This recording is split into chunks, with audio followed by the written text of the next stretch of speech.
Good day to all of our investors and general listeners. This is the Rudd Commentary. My name is Josh Rudd, and I'll be your host on this presentation today. And with me, as always, is Jack Herr from our capital markets team to bring us up to date on what's going on in the financial markets. But for our new listeners who may not be familiar with our firm, the Rudd Company is a wealth management firm headquartered here in Fort Worth, Texas. We manage investments for successful families and organizations across the country and become your personal wealth manager, confidant, and CFO, so you can relax and focus your time on what's important to you.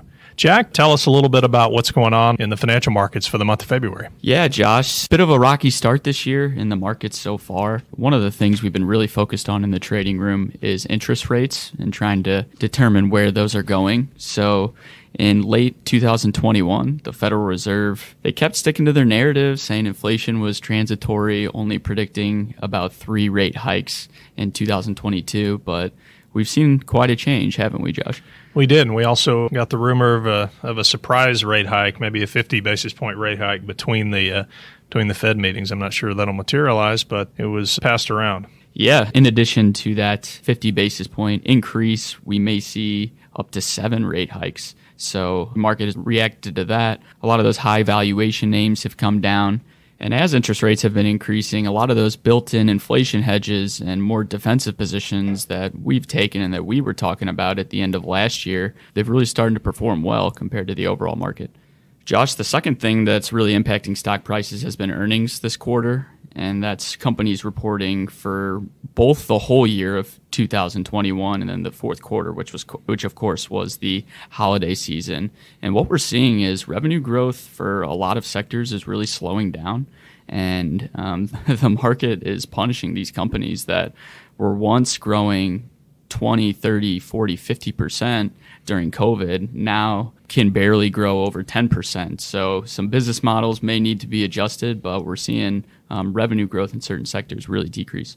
I think punishing is an understatement. It's been absolutely brutal for a lot of these companies that are missing. I mean, you and I have seen, some really high quality technology companies move by 20 and 25 and 30% in one day. And that's enough to make even the best seafaring captain a little nauseous when they're out there, right?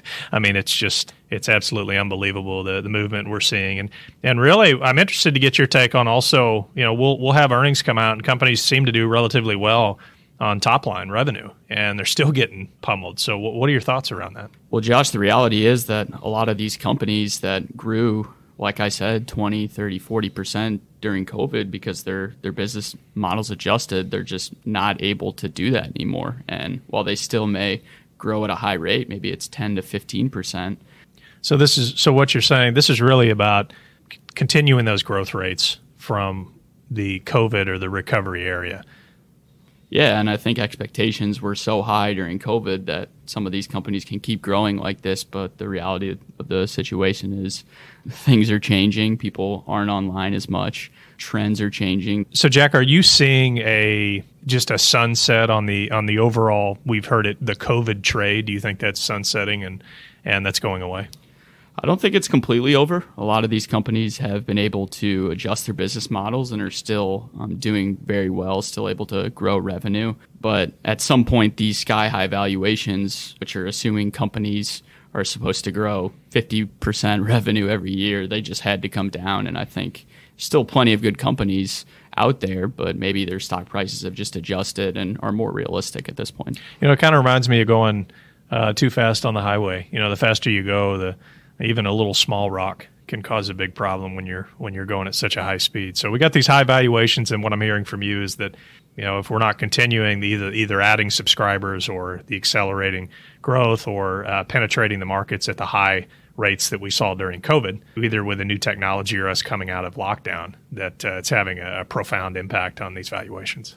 Exactly, yeah. And I think expectations at this point are starting to come down a little bit, which is good. So hopefully the volatility will decrease as well. But for now, earnings, interest rates, some geopolitical tensions we're going to talk about in a little bit, those things are really leading to some high volatility in the market. And that's what we'd like to discuss today. I let the cat out of the bag that we're going to talk about volatility, but I think it's really more than what we're experiencing right now. We've talked about a rocky start to the year, but there are many concepts that I feel it's important to remind our investors about during these volatile periods. Many people hear the word volatile and it may be scary, and a lot of people may just assume that this means the market's going down right now and that there's more risk than usual. But that isn't always the case. We saw over the last couple of days these big swings in the market, sometimes from a couple percent down to a couple percent up in the indexes, which is the perfect example of some good volatility for investors. But what I want to do to start off this topic is, can you just define volatility for our listeners? I can, and you know me, Jack. I like to use stories and metaphors and analogies to describe things. I think it makes it really helps you remember them.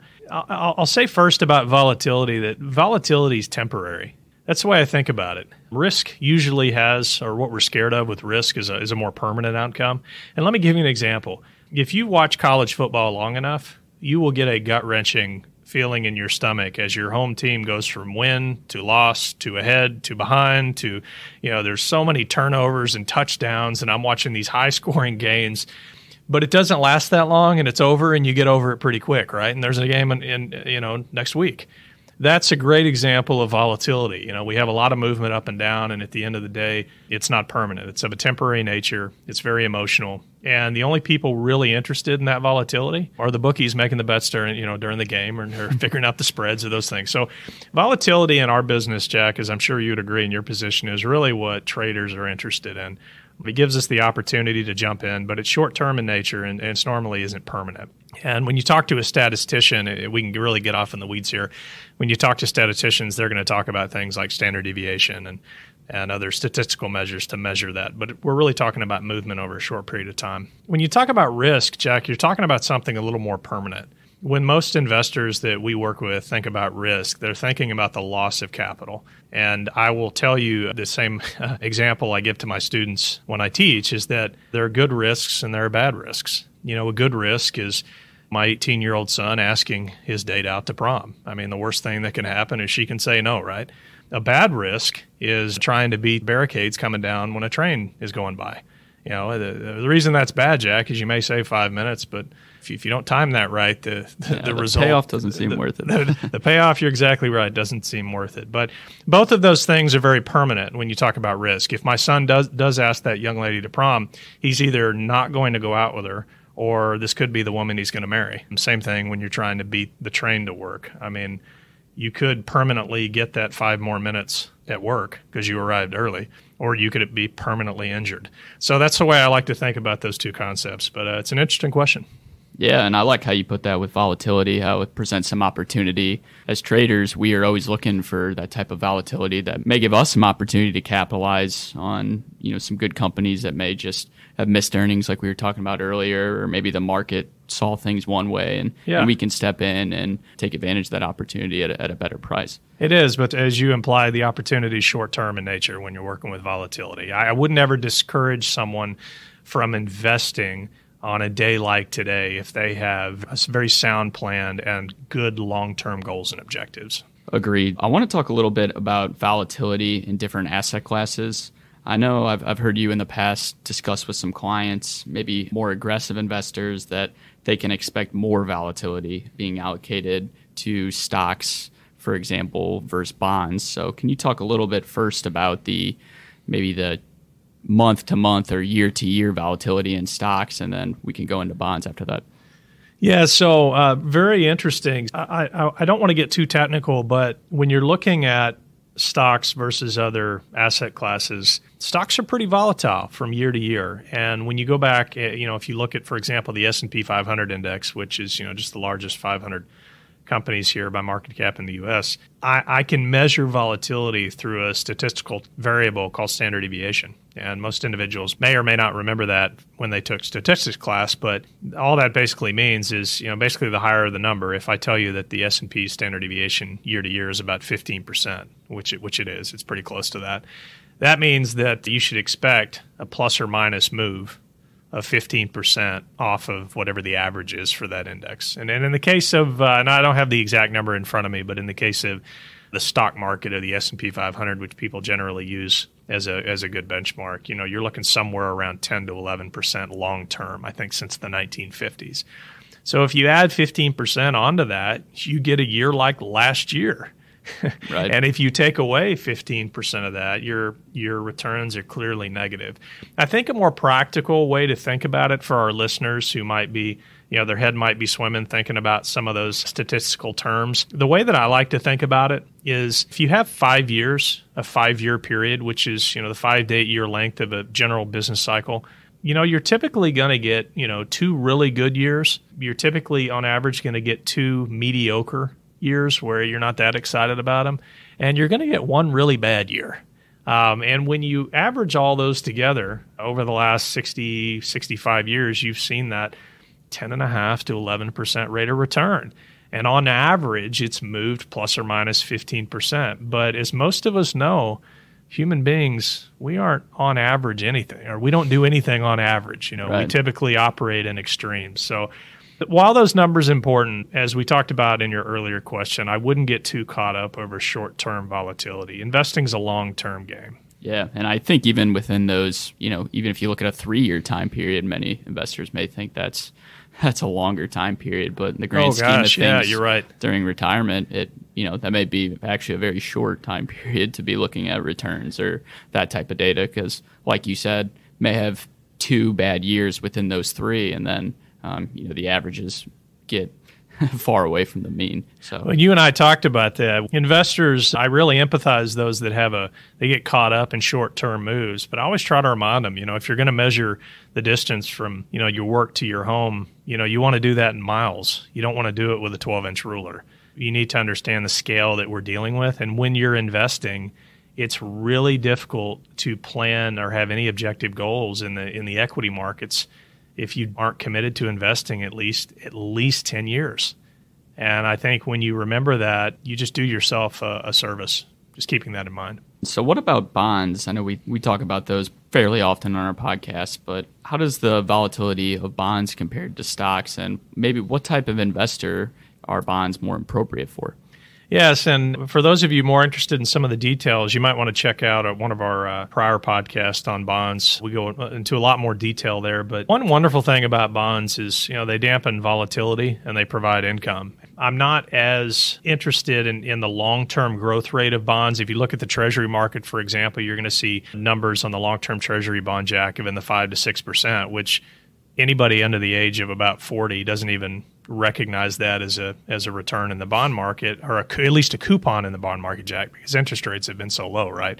Yeah. For over a decade. So I think the most important thing to remember here is that bonds behave very differently, and it's because of that income level, and it's because they're seen as, especially Treasury bonds, seen as more of a safe asset. We talked about the reasons why, the fact that you're loaning out money versus owning equity. But it really has to do with the fact that you're getting regular income, usually every 6 months, and you're going to get your principal, your stated principal back. Whereas, stocks are all about participating in profits. I mean, you said it earlier in your market update. Part of the reason these stocks are losing value is because they're not meeting their investors' expectations. What's more boring than a bond? I mean, you get a stated rate and you get your money back, right? Yeah, exactly. The investors that like that are the folks that are going to want to own that type of investment. What about risk? You talked a little bit in your opening answer about risk and how it can actually be a good thing. You gave the example of your son and how him asking a girl out to prom, she could always say no, but she could always say yes. Well, I mean, it's a good point, Jack. Risk and return they go hand in hand. Academics will tell you that they're positively correlated, right? But what that means, Jack, is they just go hand in hand. I mean, the more risk you take, the possibility of a greater return.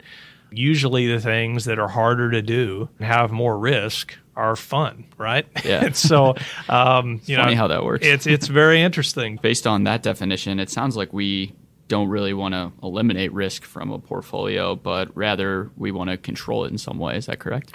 Yeah, and I think what most investors view as at risk is the volatility, right? Because they're watching their statements month to month. And if you're a listener and you're thinking about this in-depth philosophical definition of risk that Jack and I are talking about here, we understand that what you're looking at month to month or quarter to quarter is your statement, and that's volatility. There are some risks that are smart. There are some risks that are not smart. And there's volatility and associated risks that we can eliminate. And by the same point, there's some risks and volatility that we can't eliminate. The Rudd Commentary is brought to you by The Rudd Company. At The Rudd Company, our sophisticated team becomes your proactive wealth manager, your confidant, and personal CFO. So relax and focus your time and energy on what's important to you. Contact us today at ruddco@theruddcompany.com. That's RUDDCO@theruddcompany.com. What are some of the risks that we can eliminate when we're investing? That's a great question, and I think our listeners would be very interested.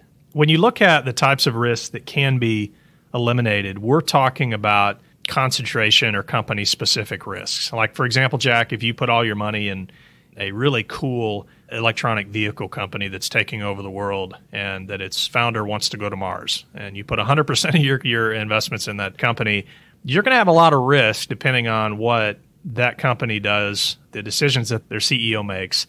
But one of the, I think, principles of sound investing is just diversifying your risk across several different companies. That way, we can start to minimize each individual company risk. That way, if you want to get exposure to EV, if you spread your investment across all the EV companies in the sector, or in all clean energy companies, or in all video game companies, if one company makes a bad decision, it's not going to impact you as much as if you own one specific company. So that's just really simple diversification.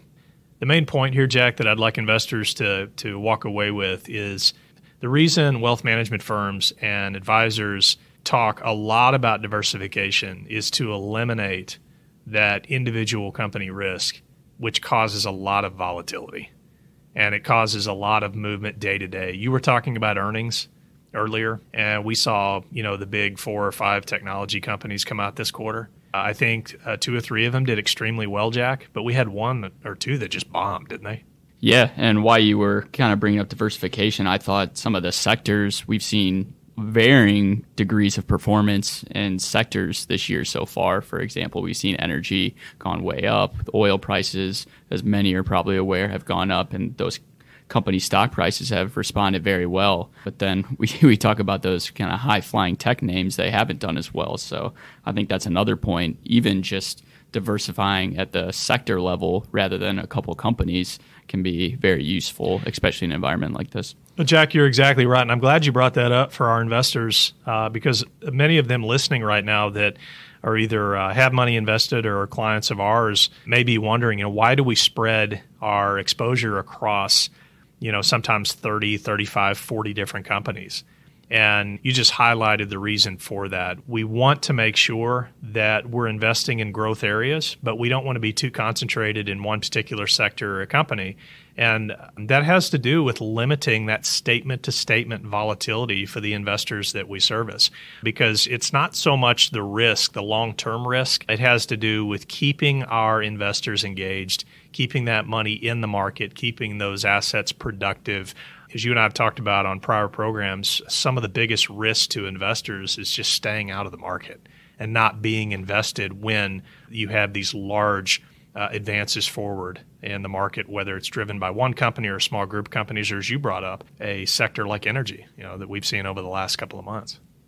Yeah, and then you get into timing the market, and we've talked about how difficult that is. So I think that the one more thing, Jack, before we move on, is that when you look at overall risk, and I talk to our investors about this on a regular basis, there are 2 things that really reduce fundamental risk in a portfolio beyond diversification. Diversification, as we said earlier, will mitigate volatility and really smooth out that volatility from year to year, right, and from statement to statement. But when you talk about risk and really wanting to reduce risk, it really has to do with information, and it has to do with time. So we talked about having enough time to adequately invest in stocks. We talked about that 10-year mark is really important. And there's a reason for that. Business cycles generally run from that 5 to 8 year period. That's not just a number that we picked out of the blue. The second is, if you know more about that investment, you can make wise investment decisions, and you're less likely to get spooked, Jack, on an earnings call if some small variable is missed. you know that company. You've got the knowledge, you're aware, and you feel more confident sticking with those companies that you believe in over time. Those two things are really important, knowledge and risk. I think they add a lot of value and can reduce legitimate risk in a portfolio over time. Yeah, Josh, and I think that's a good segue into my next question, which I have a feeling I may get a similar answer to that. We talked a lot about the time horizon, but I want to talk a little bit about specific situations. So right now, we are having some geopolitical tensions that I hinted at earlier between Russia and Ukraine primarily, and we've seen a lot of volatility. And we've seen these specific events in the past, of course, but this one in particular, it's taking up a lot of news time. The markets are trying to react, but of course, there's so much uncertainty. Can you talk a little bit about the impact you think this will have on the financial markets, maybe using some historical data or some things that have happened in the past to guide us this time around? Well, first of all, the events that have happened today, actually, in the Ukraine with the Russian invasion and a lot more certainty on where Russia's intent is, it's a tragedy. And I'm thinking about the people that are there, their families and their business and livelihood. And it's much more than just a data point. But from a financial perspective, I do not believe it's going to put a lot of drag on U.S. investment returns in the long term. I don't believe it's going to be a challenge that we haven't seen before. And just as a student of history, we experience these geopolitical events on a pretty frequent basis, a lot more than investors may realize, because when they occur, they grab the headlines, right? And especially with our investors now, we just came out of COVID and a lot of this is really fresh. And the pandemic was such a large scale disruption to our lives. I mean, not only output, but our spending and everything. But I don't believe anyone is going to change their spending patterns because of the news headlines we saw today. I believe gas prices may get a little more expensive. It's definitely going to have an impact on supply chain in certain specific areas, when you look at commodities, things like that. But overall, Jack, these types of geopolitical events, as tragic as they may be, don't typically have a long-term impact on the U.S. financial markets. Josh, agreed. And we can go look at the historical data as well. I know we in the trading room talk a lot about different sell-offs and how the market reacted and always trying to learn from history. But the numbers are pretty clear that when we see these type of tensions, usually the market, whether it be 3 months, 6 months, even a year later, ends up higher. Of course, a lot of other things going on right now, so that's not a guarantee, but typically that is the case, especially when looking at that 5 to 10 year investment horizon that we were talking about earlier. You hit the nail on the head, because I think the real point that you made is the right one, that these specific events are not in a vacuum. We have all these other economic variables, and the financial markets are going to respond to the key economic variables and the changes in those variables. And I think what I could have better said earlier, I think that you implied, was that what really mattered is how these are going to impact those economic variables. When you look at something even as tragic as the assassination of our 35th president, JFK, just think about where we were as a nation and just what a gut punch that was to everybody in the nation. I mean, this man was loved by millions and millions of people, and we saw, such a wonderful family and just the emotional event and our nation having to go through that. And when you look at the financial response of our markets after that event, and I mean, 1 week later, Jack, the markets were up. And you look at the annual return after the next 10 years was amazing. I mean, it's just the financial markets, as tragic as some of these events are moving on key economic data points. And that's just the bottom line of how investors should consider investing during these periods. And it may not be the most human response. It may not be the most empathetic response, but that's what's happened over the last, I'd say, about 60 to 70 years. Yeah, and I think you talked about it, that initial response. I think it is very human. It's very volatile, and that's usually where we may see some overreactions. So, Josh, given our discussion about everything today, ranging from the current state of our geopolitical events to the performance this year, what we've seen with interest rates and earnings, what is your investment outlook for 2022? Is there anything in particular you're expecting? I know there's a lot of uncertainty. It's hard to predict. But is there any main outlook that you have for 2022? I know you can appreciate, and our investors know this about me. I'm not going to do what a lot of the folks on TV do and give you a number. But I will tell you that this year does present some challenges in the environment. It's a year of rising interest rates, in our opinion. We've been talking about this for the last year and a half. We've got commodity prices that are increasing, agriculturals, precious metals. We've seen a lot of input cost. We talked about that. And Jack, your comment about earnings, I think, is really telling here, because the market is so sensitive to any change on the margin, for whether it's subscribers or it's some type of metric that we're watching. For most investors, is they're not even aware of.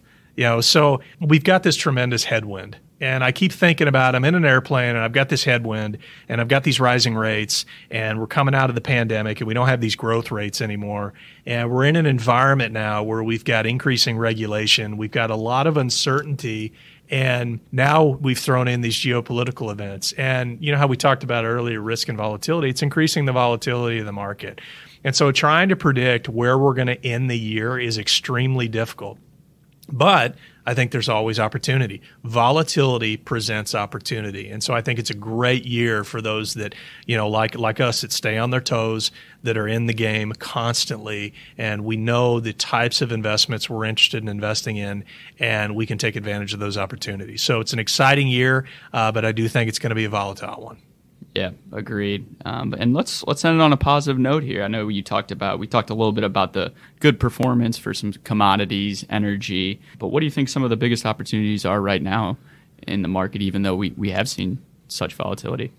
Our mantra at our firm is about generating free cash flow. I scream it from the rooftops that free cash flow is important right now, especially in this rising interest rate environment. I think it gives companies the ability to adapt quickly. I think dividend payers are going to do extremely well. Rising dividend payers, I think you're going to see quality is going to be extremely important. Jack, you and I are watching the bond market very closely. We're watching those spreads. We're watching the high yield, the credit quality. We're looking for defaults. As rates go up, it's really changing the profile that a lot of these CFOs of these companies have to deal with. They're having to really pay attention now of their cost of capital, whether it's debt or equity financing. And that's a big change. And for those of you listening that may not be following me, think about somebody in their early 20s that really hasn't had to pay attention to interest rates when they're buying a car or when they're buying a cell phone. Those are their primary input cost. And they're really going to have to think about that when they're walking in, and interest rates now matter. So interest rates matter, and those opportunities for companies that manage those well, they've been through these slower times and they've seen this stuff before. I think this presents a lot of opportunities for individual investors to look for the dividend payers and the high quality companies. Now, let's move into opportunities in our area, that individual investors may not be aware of. And Jack, you brought that up earlier. Companies that have the ability to push through these price increases to their consumers. We're all paying more for labor. We're all paying more for input cost.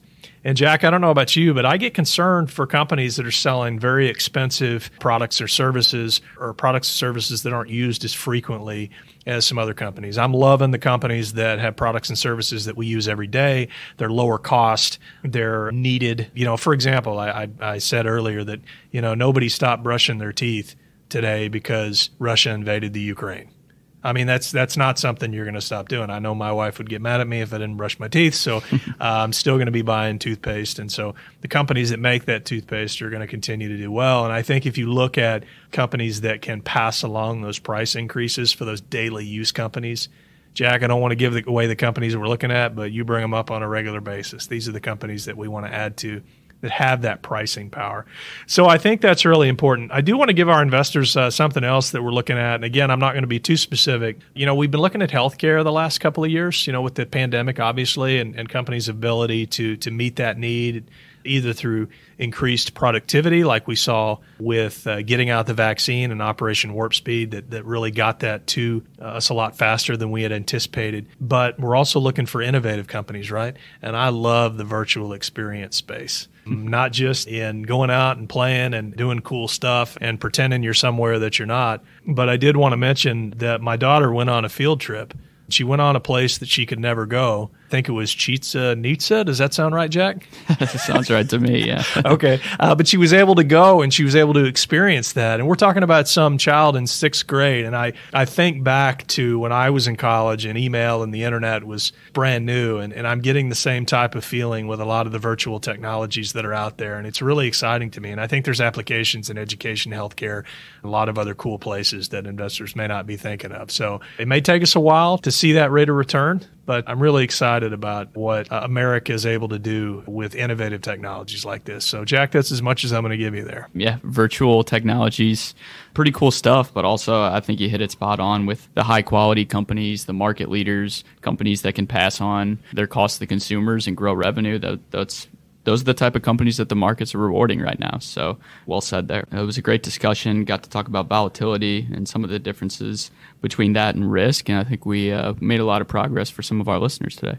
Well, I hope so. And I just want to thank all of our listeners for taking time to listen today. And as always, if you enjoyed this program, please subscribe to the Rudd Commentary on Apple, iTunes, Google Play, or your preferred podcast platform and never miss an episode.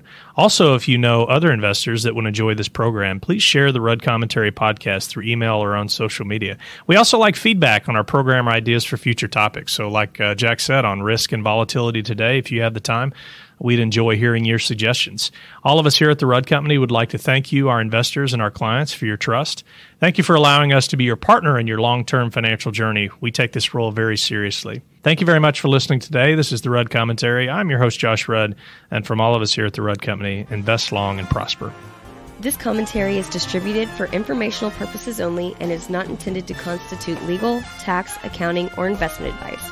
Nothing herein constitutes any offer to sell or solicitation of any offer to buy any security.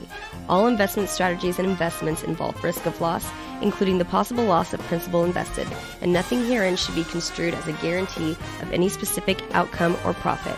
Past performance is not indicative of future results. Any opinions expressed by employees of the Rudd Company are the Rudd Company's opinions and do not reflect the opinions of any affiliates. The opinions expressed by guest speakers are their own and do not necessarily reflect the views of the Rudd Company or any affiliates.